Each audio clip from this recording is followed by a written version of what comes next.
I'm at Chevron here locally. $549 for diesel, $509 for Supreme, $585 for Plus, $459 for regular gas. So buck more for diesel. It's always been kind of that way. Sometimes, you know, it hasn't always been actually $1. It's been like 50 cents, 60 cents more. But right now, as you guys can see, yeah, it's a little under $1 more for diesel. Well, we'll see what kind of discount I can get. I'm gonna fill up and get going. 10 cents off is what I get right there. Problem is, it's 45 degrees outside. I thought it'd be warmer, but look at what I'm wearing. A little unprofessional for this kind of weather, in my opinion. I mean, it's okay if it's like 55 or, you know, right now it says it's 45. It feels cold. Kind of blowing under the skirt. Feels a little weird. Now I don't even have time to eat breakfast. It's 11:30. I still haven't eaten breakfast yet. I mean, you know, I don't look too bad. I look like I could skip a couple breakfasts. I know, but you do need that breakfast power maybe once in a while, especially if you're not just sitting around, but you're driving. So breakfast is good to, it's good to eat a breakfast and a good healthy dinner. Lunch can be skipped. I usually don't eat a lunch, so lunch is usually okay to skip. Why I don't have time for anything anymore? Because my dispatcher, Lena, thank you very, very much, got me another load. It's picking up in Kent, Washington by 5:30, and it delivers to Spokane International Airport direct. So what I have to do is hurry up, get loaded, hurry up, make it to my second pickup, load that sucker up, and then hurry up and make it home to Spokane Airport, unload over there, and then keep on trucking back. Well, not back, but keep on trucking to Kalispell, Montana. Picking up, original pickup is supposed to be the regular, you know, medical supply stuff.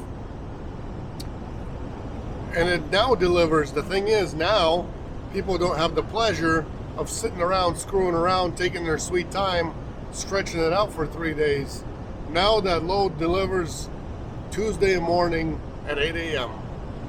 So those drivers that used to do this for me, that used to stretch it out till Wednesday, there's no more of that. Now this thing has to deliver pretty much direct. I mean, you get 4 hours of sleep. So it's not horrible. If you know what you're doing, you can sleep 4 hours, arrive on site by 8 a.m., unload it, then head on back to Seattle or wherever you're gonna head towards.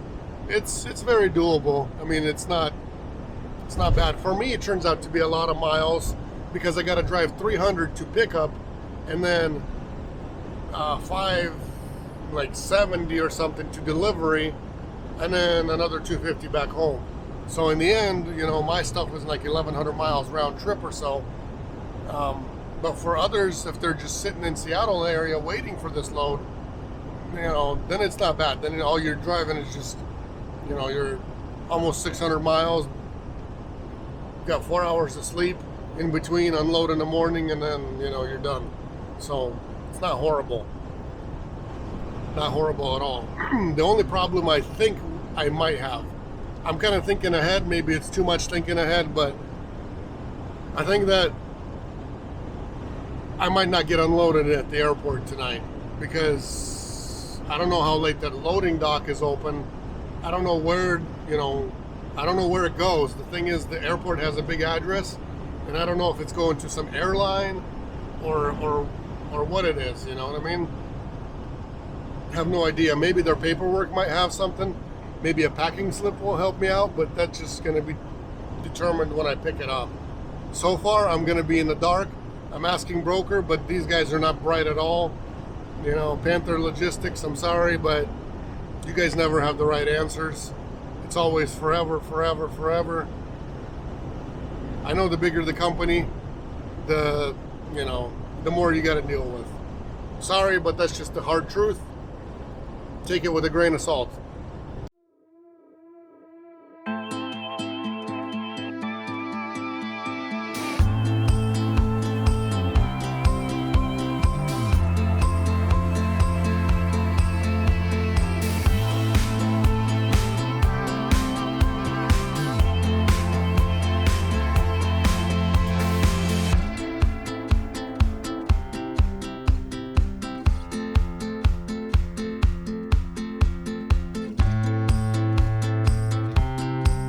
I'm just about at my pickup, 1 mile away. I've already stopped by the second pickup on the way here, but I didn't film anything because when I got there, my jaw just dropped. I didn't want to film anything with my jaw to the floor. Why? Because they had a line of like 30 trucks standing just to get unloaded over there. So I passed everybody, got to the, to the ramp, backed in there. There was already another van in there. Long story short, there was like 7 people at the window. And who knows how long it would take over there. So I made the executive decision to come here to my original loading location, hurry up and get loaded, and then drive over there and see how quickly I can get loaded over there. I'm not sure how long it's going to take because, like I said, huge line. Huge line. We got police presence over here. Wonder why. Anyways, I'm already falling asleep almost, so I gotta load up these boxes. Hopefully that'll get some adrenaline going, get some blood pumping through my veins. That way I can wake myself up. I still have a thing of coffee I can drink. So, detour. Say what? I'm gonna detour. Alright, I'll let you guys know how the second loading process will be. Because honestly, I don't know. Kind of have a feeling that we're gonna get stuck over there for a little while as far as getting loaded. That's gonna cut away into my sleeping time. But hey, for 550 bucks, for 550, you could skip a nap. All right, I'm here. 3770 Hawkins Road. And that's the reason why we normally don't take 2 loads either. 2 loads? No, because of this kind of situation. This could happen. But it's okay. Now we're in it, so we're going to deal with it and make it happen. Make it work. Alright, I got a code today. I got to go dig it up in my email. Because the gate is now always locked. And last time I didn't have a code. I had a code, but it didn't work. Let's see. What is it? Be right back.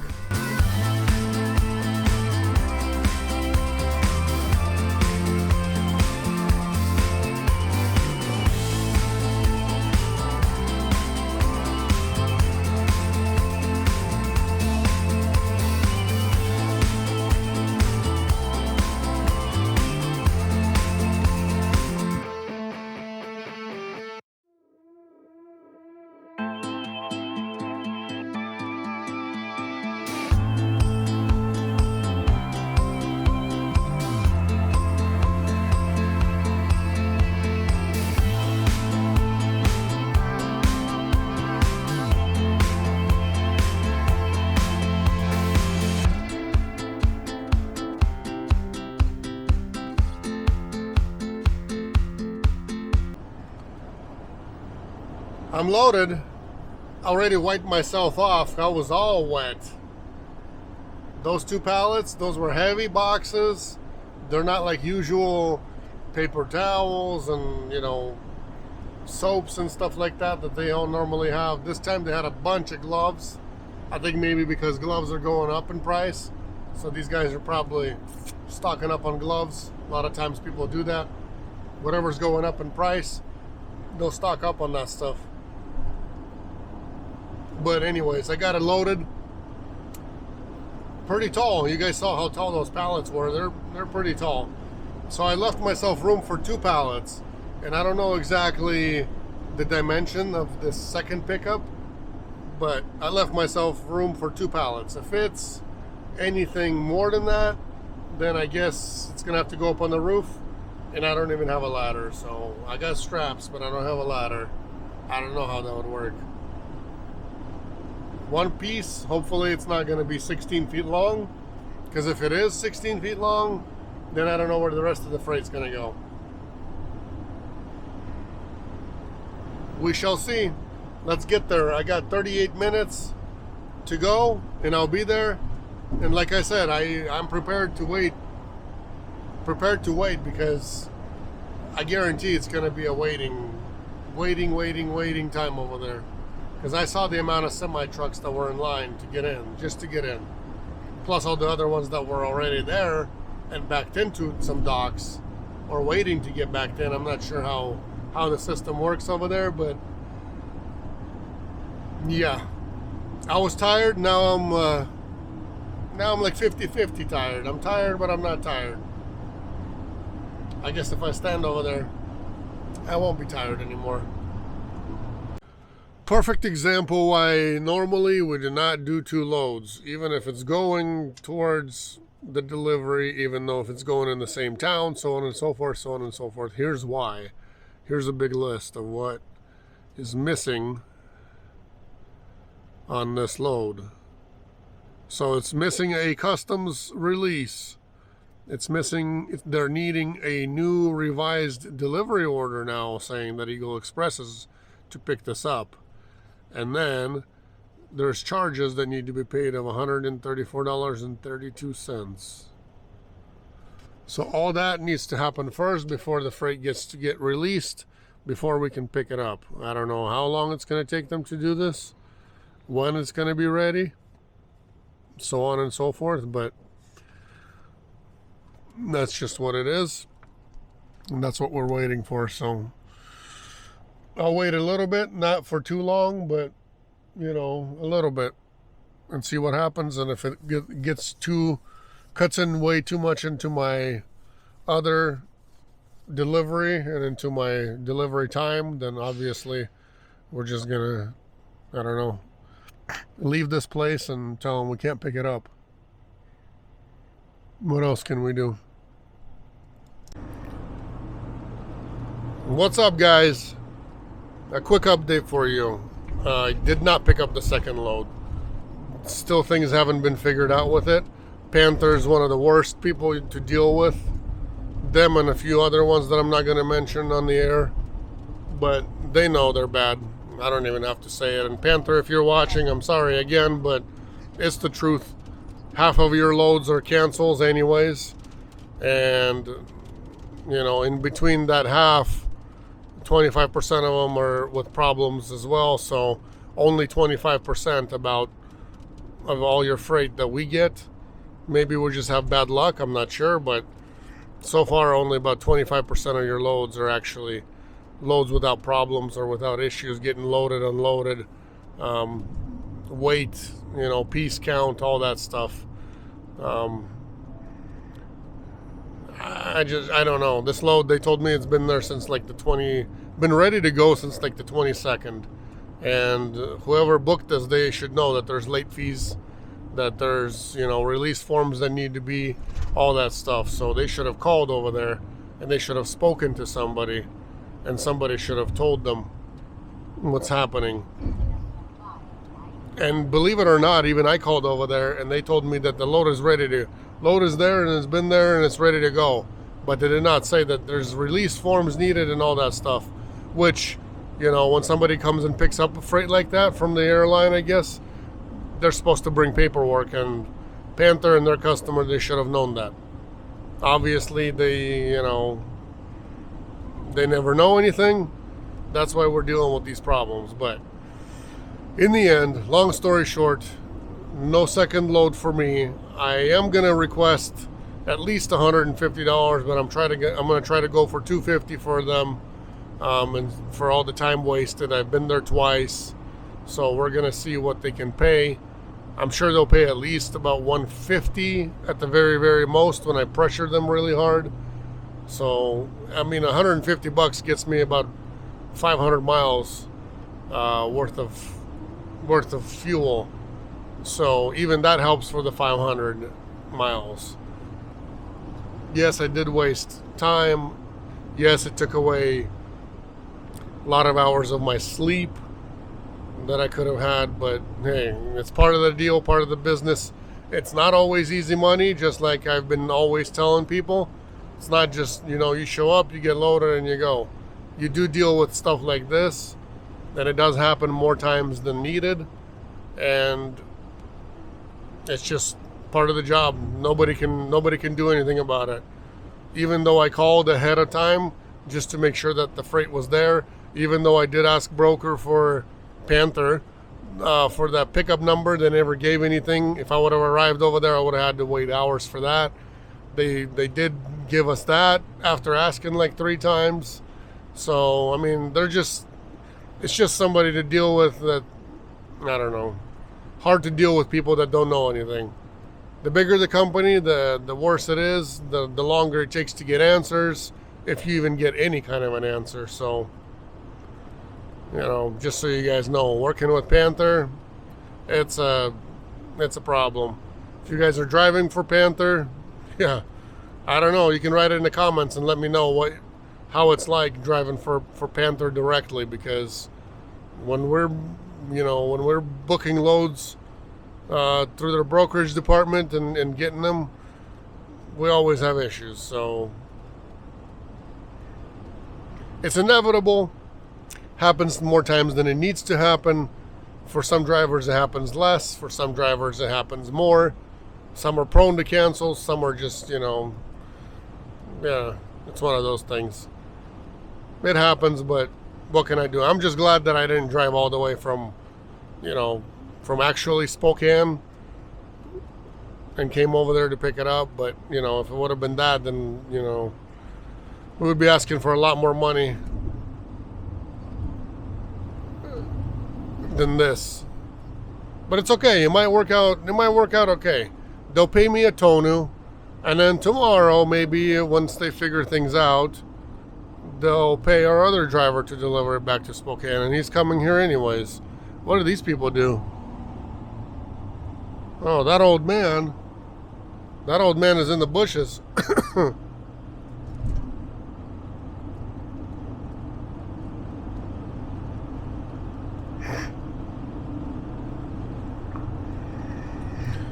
Anyways, guys, I'll keep you in the loop. I just got an email from them. I'm going to read it, but I read the end of it, and it said that they're still working on other paperwork, so they're not going to get it. For those people that think that the van is always dirty, you got to wash it all the time, so on and so forth, well, you can wash it, but I have no problem washing it. Except for every time I wash it, it always rains.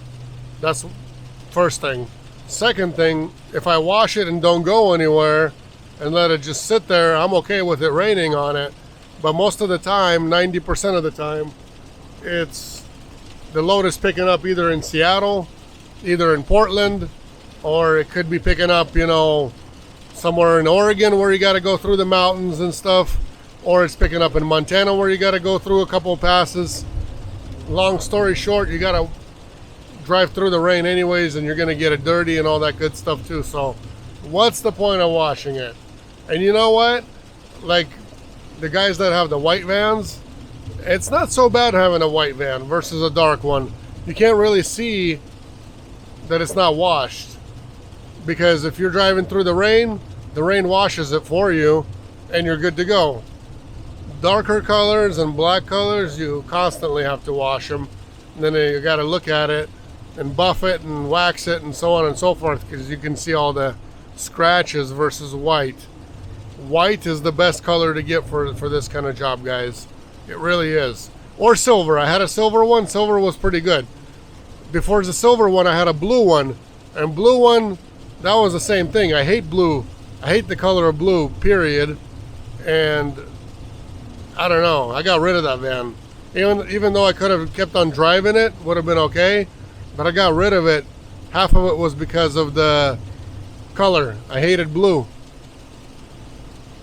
I really did. You're gonna say, why'd you buy blue if you hate blue?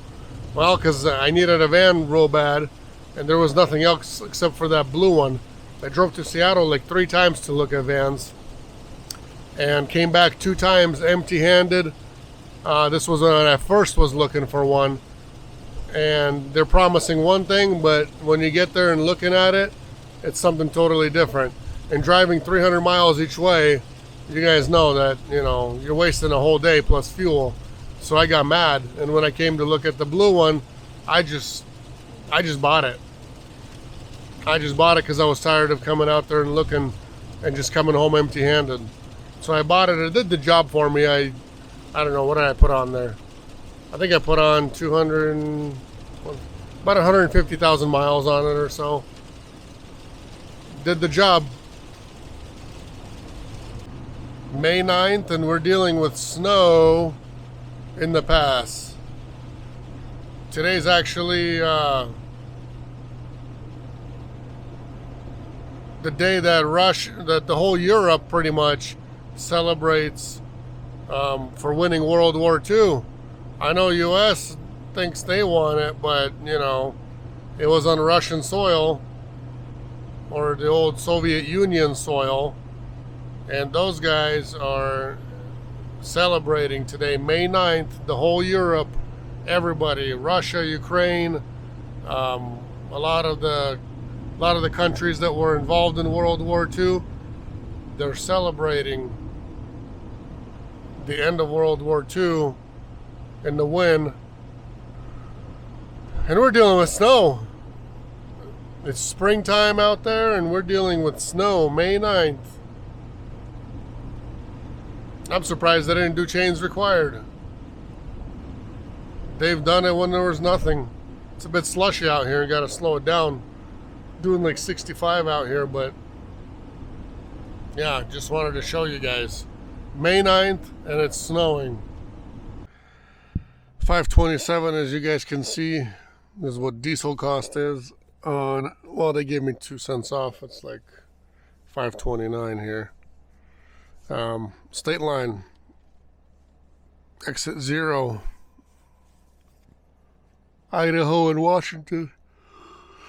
Ooh, I'm super tired already. I got up at 4 today, you know, did all that driving back and forth, back and forth. Yeah, soon it's going to be 24 hours that I'm up. $100. That's all you get. Got to call the bank, make sure they up that value on this. $100 for whatever this is not enough, but it'll get me there.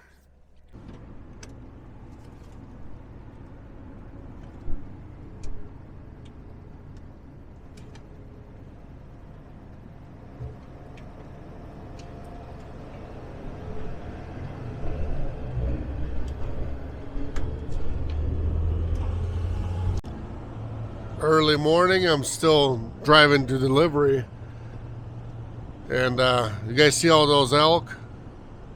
This is why this road is dangerous. I keep telling everybody that it's dangerous, but not everybody believes it.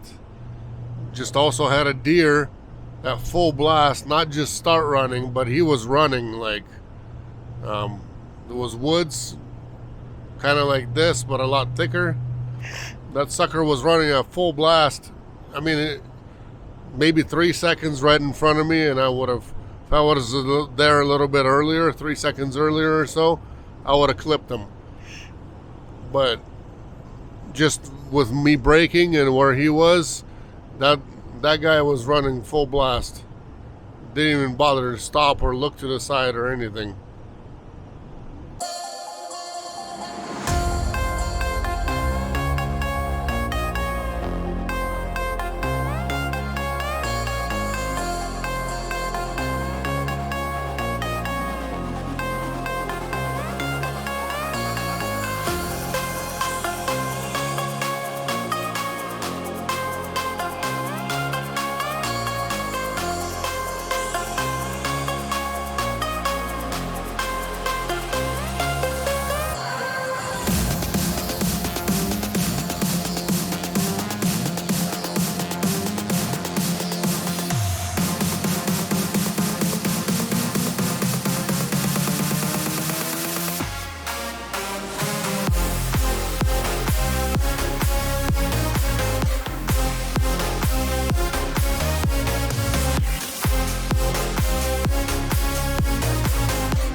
same person who always signs my paperwork 99% of the time asked me, "Hey, where are you going after this? Where are you headed to?" I'm like, Spokane. He's like, "Oh, Spokane's not too bad." I'm like, "Yeah, it's not too bad, 4 hours and I'm home." But little does he know that I only slept 2.5 hours. And then the previous night, same thing, like 4 or 5 hours I slept. So kind of catches up to you after a little while. I'm not, 17 years old. So it kind of catches up. So I was thinking maybe, I don't know, I'm still driving. I did not get coffee this morning. And the reason why is I thought I would nap somewhere. I don't know where I'm going to lay down, but I have a feeling that I might have to lay down somewhere for about an hour or so, just to catch up on my rest a little bit, because 2.5 hours is just a little not enough. If it's 4 hours I can do. You can, with 4 hours you can pull off the whole day, and you can pull off more driving if anything. And I told dispatch there's constant loads these days. They got an account over there, a broker we deal with. They deal with loads out of Billings from the refinery, and they post them daily, sometimes multiple times a day. There's usually nobody in Billings, so I know my father took one. That video hasn't, well, eventually it'll come out. It'll come out before this, but yeah, he's taken one, brought it to Spokane, and then I took it to Portland and unloaded it out there. So they got an account with that refinery in Billings, that something 66, Phillips 66, I believe, or whatever it's called, something like that. Phillips 66, I believe. But there's multiple companies in that refinery than one. There's a few of them. Long story short, I'm driving. We'll see how far I can make it. Maybe I'll make it all the way home. Maybe I won't. Maybe I'll nap. I need to stop by and get some engine oil for this thing, because I'm like, I think 1,000 miles overdue now. About 1,000 miles overdue now. I don't like to go over than a couple thousand miles, if anything, if I can help it. So I have a lot of drivers that change oil on the road, not at the dealer, not at the shop, but actually themselves. So you can go to the dollar store, get yourself a bucket, drain your oil into the bucket, pour your new one in, get a funnel at the dollar store as well, pour it back into your containers, and dispose of it however you want, either trash, just, don't pour it out on the ground if you don't care about the environment. But worst case scenario, throw it in the trash somewhere. It's going to get burned anyways. Or you could go take it to O'Reilly or Napa, or really any of those places. They do recycle oil, so you can take it. They'll take it for free from you. And oil change could be done on the road anywhere you're standing, anywhere you're waiting for a load, weekend.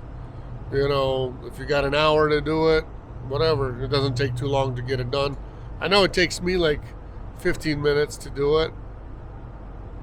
About 15 minutes is all it takes. I put on the suit. That way I don't get dirty, and then it gets done. So I don't know how you guys change your oil. I know a lot of our drivers, they just waste precious time when it's, prime time to get a load,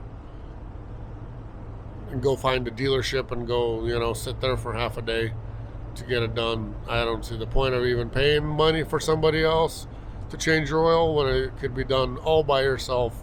Very simple and easy. We're not millionaires to change, to pay somebody to change our oil.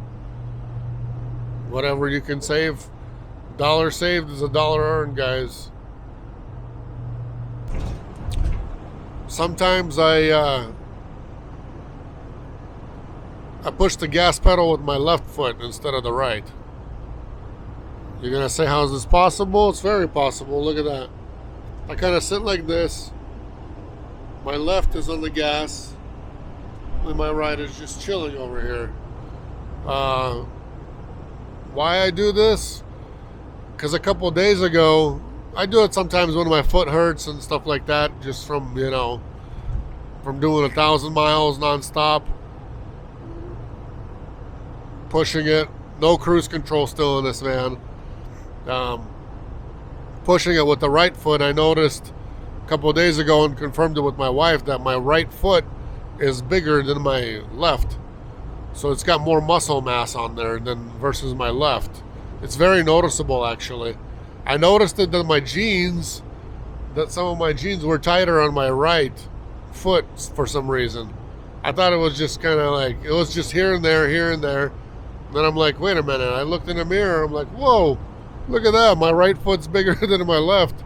And I asked my wife to look from the back too. And yep, sure enough, the right is bigger than the left. Why is that? Just because I put on 40,000 miles on this. 41,500 miles already. And always pushing the gas with the right foot. So now I'm switching it off, doing left. You're going to say, huh, well, how come you don't go put on cruise control? I have to have somebody do it that's not a dealership. Why? Because this van is has all the deletes. DPF delete, def delete, EGR delete. It's got, you know, 3 deletes on here. And if I take it to the dealership, what they like to do is they like to hook up the computer and do an update first and then fix your problems. Well, the problem is when they do an update, then everything, they're going to load up their stock program in here. And if they load up their stock computer program in here, then the van's going to freak out because it doesn't have the def, doesn't have the DPF, and it doesn't have the EGR. So all those have been removed, not just physically, but also electronically. And I can't afford to have them mess with it, and then all of a sudden the van won't drive. Then I got to go, you know, get it towed somewhere to get somebody to put in that program again to reprogram it for me. So there's no way I'm going to do that. And I guarantee that the dealerships do that because I know how they work. So they always install their updates, all that stuff, check for recalls, so on and so forth. So that's why I haven't taken it to the dealership. Kind of funky, but that's just how it is. I got to find a tuner who can actually, there is one in town. I've told him many times already, but he says he doesn't have the program. He has to get it from somebody from like Switzerland. He's got some friends over there. So got to get on him and have those guys send him over the program so he can install it for me. That way I got the cruise controls right here. I put it in myself many videos ago. I thought it would work, but you have to get it programmed as well, since the original van never had it. By the way, my heater came in last night at like 6 p.m. So on the way through home, I picked it up at like almost midnight. There it is. It's a new one. I got a 3,000 kilowatt one instead of the 5 that I had. Could have gotten another 5, but with an insulated van, 5,000 kilowatts is just a bit too hot. You can't put it, basically it's got the lowest setting on it, keeps it too hot for me. I like warm, but I don't like it that warm. I like to sleep in like 68, under 70 degrees, maybe 70 maximum at the very most. And that thing just kind of, since it's 5,000 kilowatts, I don't know what its lowest setting is. I think 1.7 or somewhere around 2. and it's just way too hot. So I got myself a 3,000 kilowatt. I got to just replace the unit itself. I thought I would do it last night, but with 2.5 hours of sleep, you know, I just kind of left it running. It was 30 degrees last night where I was sleeping. Couldn't afford to lose my sleep just to have, you know, just to put in the heater. What's the point? I could do it today anytime. I could pull over. I got the tools with me. I think I got everything with me anyways. I'll make it work. If I had to, if I get another load somewhere, picking up in Montana, then I could always install what I need to, swap them out, basically. I don't know how long it'd take, but I don't imagine it would take very long. I might have to get into the battery itself and then rewire it as well, but I haven't even looked at that part.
Check this guy out. He just pulled over, jumped out, whipped it out, and he's peeing over there. He doesn't care that people are here. Officers, get that plate number, get that plate number. I know other smart people, they pee in a bottle, you know, do it the right way. This guy,